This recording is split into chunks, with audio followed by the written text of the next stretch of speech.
Le Seigneur soit avec vous. Et avec votre esprit. Évangile de Jésus-Christ selon saint Matthieu. Gloire à toi, Seigneur. En ce temps-là, Jésus, arrivé dans la région de Césarée de Philippe, demandait à ses disciples, « Au dire des gens, qui est le Fils de l'homme ?» Ils répondirent, pour les uns Jean le Baptiste, pour d'autres Élie, pour d'autres encore Jérémie ou l'un des prophètes. Jésus leur demanda, « Et vous, que dites-vous? Pour vous, qui suis-je » Alors Simon-Pierre prit la parole et dit, « Tu es le Christ, le Fils du Dieu vivant. » Prenant la parole à son tour, Jésus lui dit, « Heureux es-tu, Simon, fils de Jonas.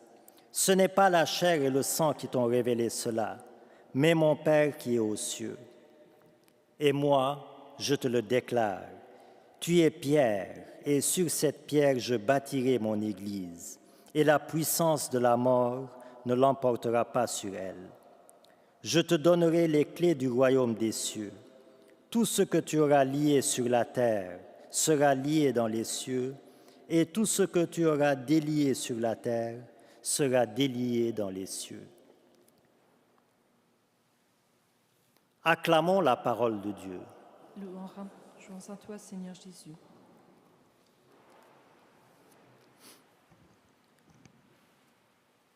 Frères et sœurs, si je devais choisir une parole de Saint Pierre et une parole de Saint Paul, ce serait « Tu sais tout, tu sais bien que je t'aime » de Pierre, et « Ce n'est plus moi qui vis, c'est le Christ qui vit en moi » de Saint Paul. Deux paroles de convertis, sortis de leur cœur contrit et touchés par l'amour miséricordieux du Seigneur, un amour dont ils vont témoigner au prix de leur vie, puisque Pierre finira crucifié à l'envers, ne se trouvant pas digne d'être crucifié comme son maître, et Paul finira décapité, ce qui en fait deux piliers, deux colonnes de l'Église.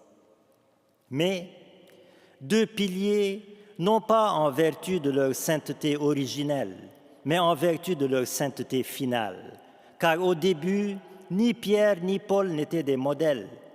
On a un Pierre qui renie, qui doute.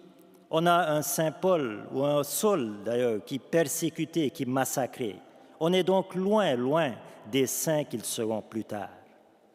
Fêter les saints Pierre et Paul, c'est donc fêter la patience et la miséricorde du Seigneur envers ses ministres. C'est aussi, pour nous, fêter la possibilité de changer de caractère, de devenir meilleur, de passer des ténèbres à la lumière.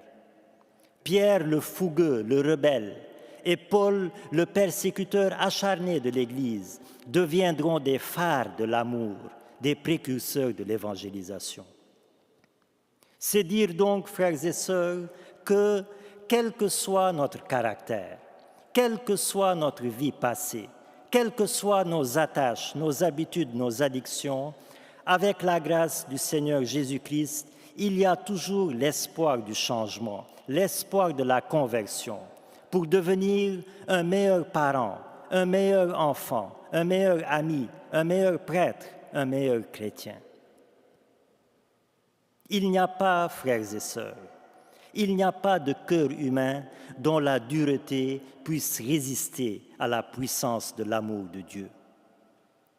Quand le soleil de l'amour de Dieu touche le cœur humain, ses rayons pénètrent jusqu'aux profondeurs de l'âme et la transforment de fond en comble. Et cette transformation intérieure rejaillit aussi sur l'extérieur. Et la personne devient un tout d'amour, une œuvre d'art de la bonté de Dieu. Et c'est le cas avec Pierre et Paul, qui ont expérimenté cette lumière de l'amour de Dieu différemment. Pierre, lentement, progressivement, au contact de Jésus dans son ministère, et Paul, soudainement foudroyé par la lumière du Christ ressuscité sur le chemin de Damas. Alors, frères et sœurs, nos conversions, nos transformations intérieures et extérieures peuvent aussi être lentes et progressives, comme pour Pierre, elles peuvent aussi être soudaines à l'improviste, comme pour Paul. Mais dans tous les cas, rendons grâce au Seigneur pour son amour transformant et ne laissons pas cet amour sans effet. Quand son amour nous touche, touchons les autres par notre amour. Et que, en cette solennité, les saints Pierre et Paul nous rappellent sans cesse que pour changer le monde, il faut d'abord nous changer nous-mêmes, pour devenir ensuite, comme eux, des piliers d'amour dans la mission de l'Église, le tout, bien sûr, avec la grâce de Jésus-Christ, notre Seigneur. Amen.